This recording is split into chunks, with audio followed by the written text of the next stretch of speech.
Baik, bismillahirrahmanirrahim. Saya Wali. Assalamualaikum warahmatullahi wabarakatuh. Yang saya hormati kepada Bapak Ika Irwanto, Eskom MTI, selaku dosen mata kuliah jaringan komputer.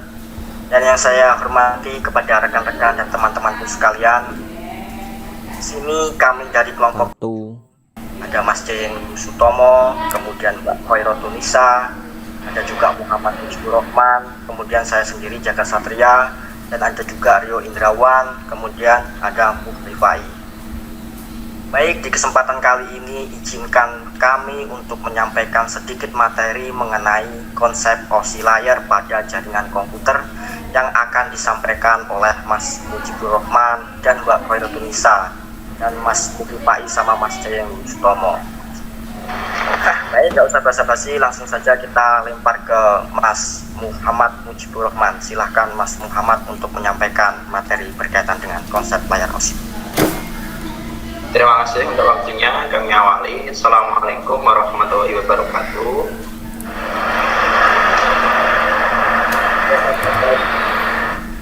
Materi ini yaitu tentang konsep layar. Kami akan menyampaikan terlebih dahulu tentang sejarah. Yang mana sebelum adanya OSI layar, sistem komunikasi antar komputer berlangsung menggunakan protokol yang dibuat sendiri-sendiri oleh produsen dan pengembang perangkat. Ini membuat banyaknya perbedaan protokol yang ada, meski masih berada dalam satu jaringan. Pertukaran informasi sulit dilakukan pada perangkat atau jaringan dengan protokol berbeda. Maka sekitar akhir tahun 70-an digagaslah dua proyek besar untuk menentukan protokol standar bagi semua perangkat. Salah satu proyek digarap oleh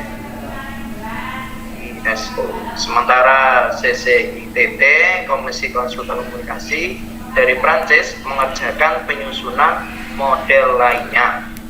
Keduanya menghasilkan konsep yang menarik sehingga kemudian dilebur menjadi satu dalam open system interconnection pada 1983. Kemudian OSI layar sebenarnya dibuat agar menjadi model protokol komunikasi yang diadopsi secara internasional oleh para pengembang di bidang internet. Sayangnya, hal tersebut gagal terwujud karena munculnya protokol TCP/IP hasil pengembangan Departemen Pertahanan Amerika Serikat. Protokol baru ini dianggap lebih efisien dalam mengaplikasikannya. Namun OSI layar tidak bilang begitu saja. Saat ini protokol ini masih dipakai secara luas, terutama dalam bidang pendidikan, untuk menjalankan sistem kerja dan hubungan antar protokol dalam jaringan komunikasi. Selanjutnya tentang definisi OSI layar akan disampaikan oleh rekan kami yaitu Mbak Khairotunisa. Padanya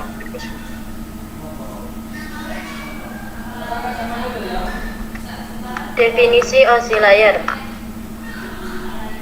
OSI layar adalah sebuah konsep yang memungkinkan pertukaran informasi terjadi antara berbagai jenis sistem komunikasi komputer dengan menggunakan protokol standar yaitu TCP atau IP. Protokol sendiri merupakan format aturan tentang proses pertukaran informasi antar komputer menggunakan TCP, Transmission Control Protocol, dan IP, Internet Protocol. Sementara IP adalah sistem alamat dalam jaringan internet yang dihubungkan oleh TCP.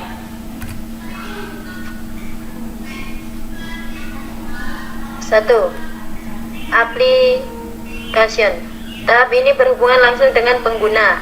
Application layer merupakan prosedur penyambungan komunikasi dari perangkat. Artinya, application layer adalah penghubung antara perangkat dan sistem komunikasi.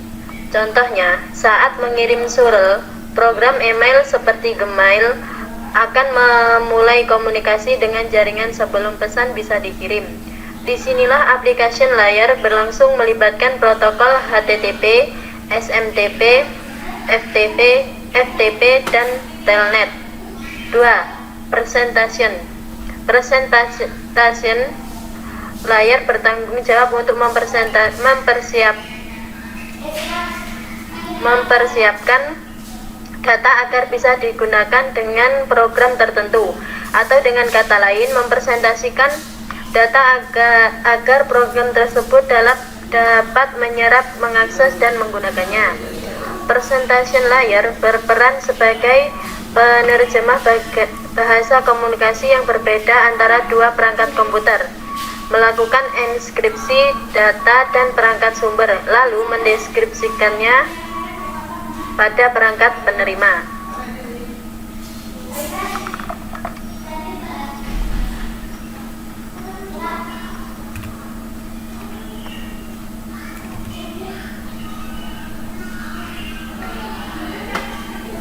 Coba ini. Cukup, yang selanjutnya akan disampaikan oleh Mas Jayeng Lulus Sutomo.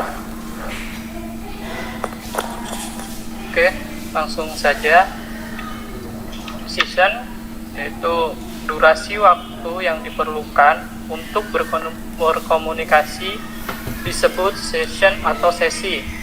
Lapisan ini bertanggung jawab untuk membuka jaringan dalam durasi waktu yang cukup agar pertukaran data berjalan dengan baik. Yang keempat yaitu transport. Transport layer berperan sebagai penanggung jawab kiriman pesan antara dua perangkat, mengambil data dari layer sebelumnya dan meneruskannya ke lapisan berikutnya, sekaligus memastikan bahwa data tersampaikan dengan baik. Lalu ada network. Network berarti jaringan. Dalam hal ini, network layer bertugas untuk memberikan jalur sebagai fasilitas bagi proses pertukaran informasi antara dua jaringan berbeda. Network layer tidak diperlukan pada komunikasi perangkat di jaringan yang sama. Lalu ada data link.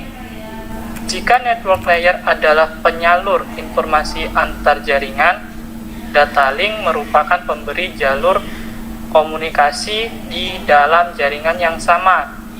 Tugas-tugasnya hampir sama dengan network layer dan transport layer, hanya saja internal dalam satu jaringan. Lalu, fisikal. Lapisan paling dasar dari ketujuh OSI layer bertanggung jawab mentransmisikan data dalam bentuk bit stream.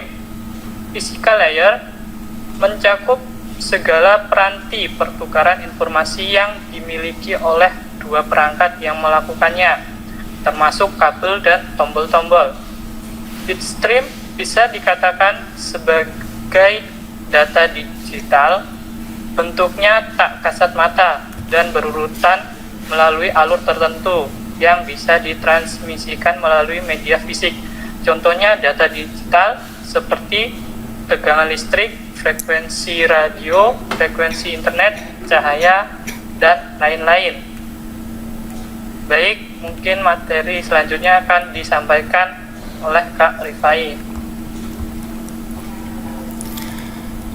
Baiklah.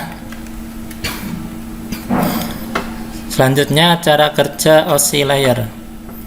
Prosedur OSI layer berlaku baik di perangkat pengirim maupun perangkat penerima.